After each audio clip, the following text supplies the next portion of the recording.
Sir आप उम्मीद करते हैं आप बहुत अच्छे होंगे।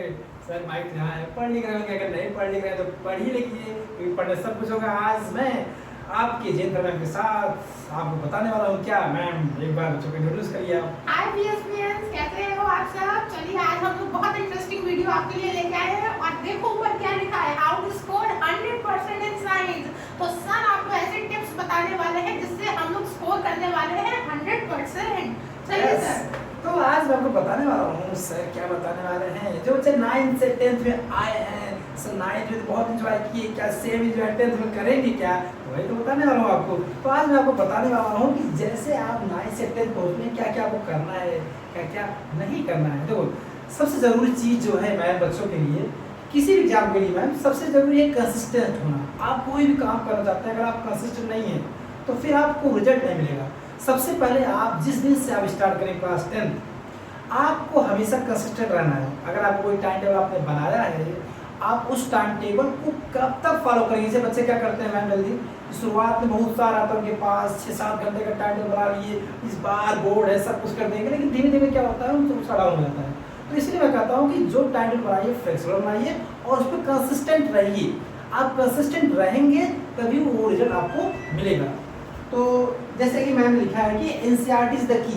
मैं बच्चों को बताइए कि एनसीईआरटी कैसे बहुत यूजफुल रहेगा साइंस के लिए। हमारा जितना भी सिलेबस है, मतलब हम लोग सीबीएसई पढ़ रहे हैं, CBSE is completely NCERT based, ठीक है।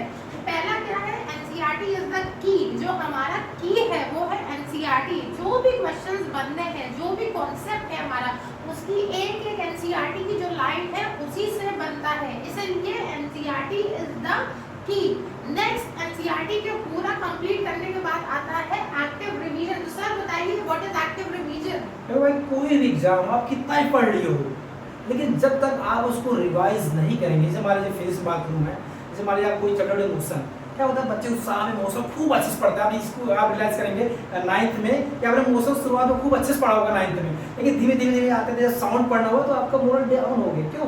क्योंकि आपको वो उत्साह नहीं रहेगा। इसलिए आप जैसे जिस चैप्टर चल रहा है, जैसे क्लास 10th में आएंगे तो फिजिक्स में लाइट चैप्टर मिलेगा, तो लाइट बच्चे बहुत मेहनत करते हैं, लेकिन साथ साथ आपको लाइट का रिवीजन भी करते चलना पड़ेगा। पता लगा आप लाइट पढ़े और जब इलेक्ट्रिसिटी पढ़ना हुआ तो लाइट भूल गए।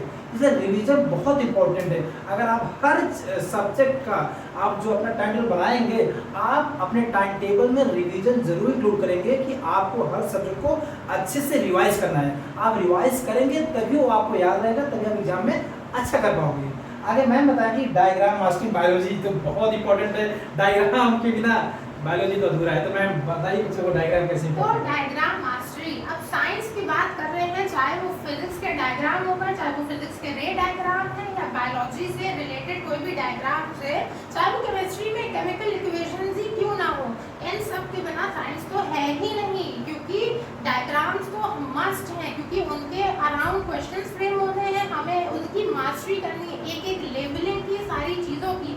इसीलिए डायग्राम्स तो हम छोड़ना अफोर्ड कर ही नहीं सकते। तो डायग्राम्स तो हमको एकदम उसका मास्टर बनना ही बनना है। और लास्ट पॉइंट जो है हमारा, प्रीवियस ईयर क्वेश्चन। सर इसकी इंपॉर्टेंस बताइए सर क्या है। प्रीवियस ईयर क्वेश्चन देखो बेटा, जब आप पढ़ते हो ना, जैसे मान लीजिए आप लाइट पढ़ रहे हो, आप जब उस चैप्टर का प्रीवियस ईयर क्वेश्चन देखते रहोगे ना, आपको उत्साह रहेगा। अच्छा सर जो हम पढ़ रहे हैं वही तो एग्जाम पूछा जाता है, इसका आपका कॉन्फिडेंस बूस्ट होगा और प्रीवियस ईयर क्वेश्चन से आप जान पाओगे हमको कैसे क्या पढ़ना है। इसलिए बहुत इंपॉर्टेंट होता है कि किसी भी सब्जेक्ट में, आप चाहे मैथ पढ़ो चाहे साइंस, चाहे जो भी सब्जेक्ट पढ़ रहे हो, आप उस सब्जेक्ट को पढ़ते वक्त आपको ध्यान रखना है कि उस चैप्टर से, उस टॉपिक से पिछले साल कितने क्वेश्चन पूछे गए हैं और कितनी बार पूछे गए हैं। इसलिए प्रीवियस ईयर क्वेश्चन का बहुत इंपॉर्टेंस है।